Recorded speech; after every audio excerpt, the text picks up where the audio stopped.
अस्सलामुअलैकुम रहमतुल्लाहि वबरकातुहू। જે લોકો હજ 2026માં જવાના છે એમના માટે એક આ વિડીયો બનાવવામાં આવે છે।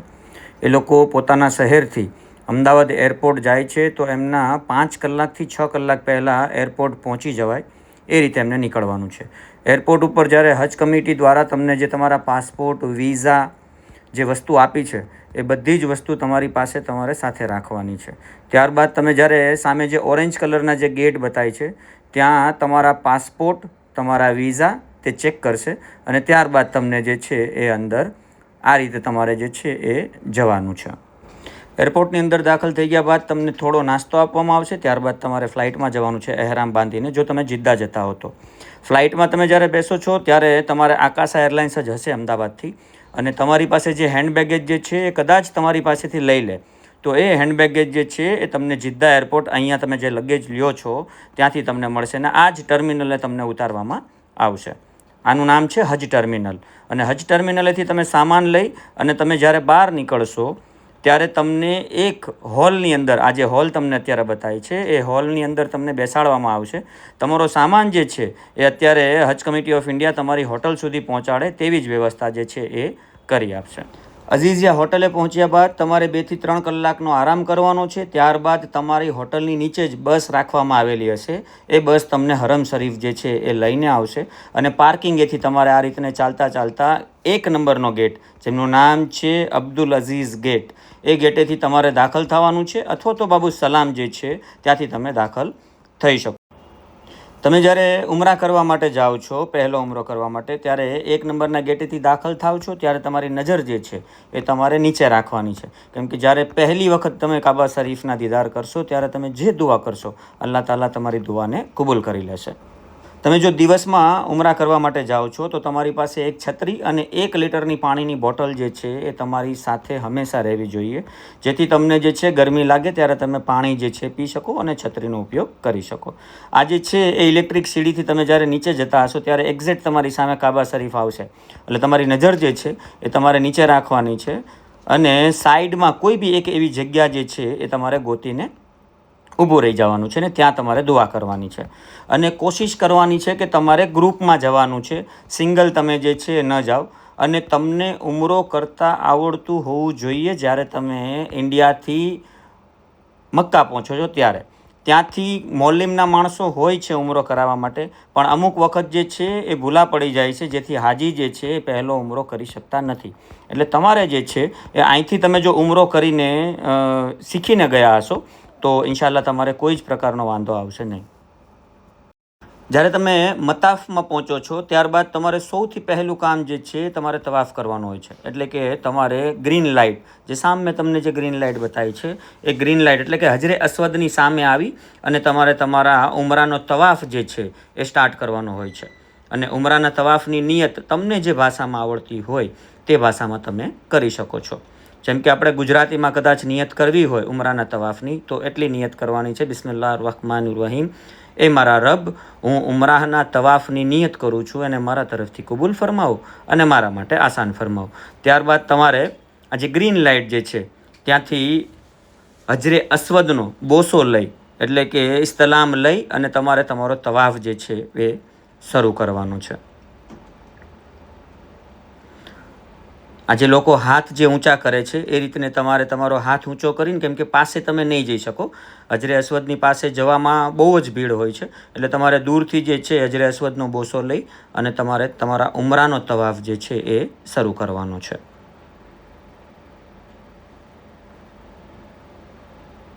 અને ત્રીજો કલમો તમારે જ્યારે તમારો સ્ટાર્ટ કરો છો તમે તવાફ, ત્યારે તમારે ત્રીજો કલમો, અથવા તો તમને તવાફના સાથે 7 ચક્કરની અલગ અલગ દુઆ આવડતી હોય તો તમે જે છે એ દુઆ પણ પડી શકો છો। અને સામે તમને જ્યારે 7 તવાફ તમારા 7 ચક્કર કાબા શરીફના પૂરા થાય છે ત્યારે જે અહીંયા સહી એરિયા લખ્યું છે ત્યાંથી તમારે સફા મરવાની સહી કરવા માટે જવાનું છે। જો તમે ગ્રુપમાં ગયા હો તો તમારે 7 ચક્કર પૂરા થઈ ગયા બાદ સામે જે તમને બતાવે છે કિંગ ફતહ ગેટ, ત્યાં નીચે ઝમઝમના કુલર લાગેલા છે, એ ઝમઝમના કુલર પાસે તમે ભેગા થઈ શકો છો, તમે જો ગ્રુપમાં ગયા હો તો 4-5 જણા, અને ત્યારથી પછી તમારે જે છે એ એક્ઝેક્ટ ફતહ ગેટની બાજુમાં જ સફા મરવાની સહીનો રસ્તો આવેલો છે, તો તમે ત્યાંથી સફા મરવાની સહી કરવા માટે જઈ શકો છો।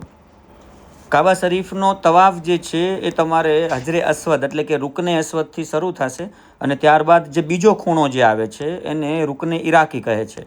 તે ખૂણો જે છે એ ઈરાક તરફ આવેલો છે અને ત્યાં સુધી તમારે જે છે ત્રીજો કલમો પડવાનો છે અને ત્યાંથી ત્રીજો કલમો પડતા પડતા તમે હતીમ તરફ જે છે એ હતીમ ફરતા તમે રૂકને શામી જે છે એ સિરિયા તરફ આવેલો ભાગ છે. સામે તમને જે અત્યારે બતાવી છે જે ત્રીજો ખૂણો જે છે એમનું નામ છે રૂકને શામી કે જે સિરિયા તરફ આવેલો છે. મિજાબે રહેમતની બાજુમાં તમને જે બતાવી છે જે કાબા શરીફનો ખૂણો એને રૂકને શામી કહેવામાં આવે છે. અને ત્યારબાદ રૂકને શામીથી તમે રૂકને યમની તરફ જશો. રૂકને યમની જે છે એ યમન તરફ આવેલો જે ભાગ જે છે એને રૂકને યમની કહેવાય છે. કાબા શરીફનો ચોથો ખૂણો જે છે એને રૂકને યમની કહેવાય છે. રૂકને યમનીથી હજરે અસ્વદ સુધીનો જે ભાગ જે છે એ ભાગની અંદર એટલે કે એ ભાગ તરફ તમે જ્યારે તવાફ કરો છો ત્યારે તમે જે કોઈ બી દુઆ કરશો એ દુઆ અલ્લાહ તાલા તમારી કબૂલ કરી લેશે. એટલે બહેતર એક દુઆ છે રબ્બના આતિના ફિદ દુનિયા હસનત વ ફિલ આખિરતી હસનત વ કિના અઝાબન નાર. આ દુઆ તમે પઢો તો એ અફઝલ છે. અને જ્યારે તમે તવાફ કરો છો ત્યારે મતાફની અંદર તમને કોઈ બી વસ્તુ જો પડેલી મળે છે તો એ તમારે લેવાની નથી. કેમ કે મતાફ જે છે એમાં દરેક જગ્યાએ જે છે કેમેરા લાગેલા છે. કદાચ કોઈ મોટી કમ્પ્લેન કરે ને એ પછી ચેક કરવામાં આવે તો એમાં તમારું નામ ન આવે. અને જ્યારે કાબા શરીફના ગિલાફ પાસે તમે જાઓ છો ત્યારે કાબા શરીફનો ગિલાફ જે છે ત્યાં તમારે હાથ ઊંચા કરીને ચૂમવાના છે અને તમારી બાજુમાં જો કોઈ વ્યક્તિ કાતરથી કે છરીથી કાબા શરીફનો ગિલાફ કાપતું હોય તો ત્યાંથી તમારે દૂર થઈ જવાનું છે. કેમ કે ત્યાં સૌથી મોટો ગુનો જે છે એ કાબા શરીફના ગિલાફને કાપવાનો છે. તમને જેલ થઈ શકે છે અને ત્યાંથી તમને હજ કર્યા વગર જે છે એ તમને ઇન્ડિયા પરત મોકલી શકે છે. એટલે બહેતર છે કાબા શરીફના ગિલાફ પાસે તમે જ્યારે જાઓ છો ત્યારે તમારે દુઆ કરવાની છે. કોઈ એવું સાધન લઈ જવાનું નથી જેથી કાબા શરીફનો ગિલાફ કપાય. અને ત્યાં કેમેરા જે છે એટલા બધા કેમેરા રાખવામાં આવેલા છે કે તમે જરીક પણ કાંઈ એવી એક્ટિવિટી કરશો તો તમે કેમેરાની અંદર આવી જશો. તમે જ્યારે નમાઝના ટાઈમે તવાફ કરવા માટે જાઓ છો ત્યારે ત્યાંના પોલીસવાળા જે છે એ લેડીઝને જે છે એ મતાફમાંથી બહાર કાઢે છે. મતાફની અંદર ઓનલી ફોર જે છે એ જેન્ટ્સ જ નમાઝ અદા કરી શકે છે અને લેડીઝ માટે જે છે એ સામે તમને જે બિલ્ડિંગ બતાવી છે હરમ શરીફની એમની નીચે લેડીઝની જગ્યા રાખેલી છે.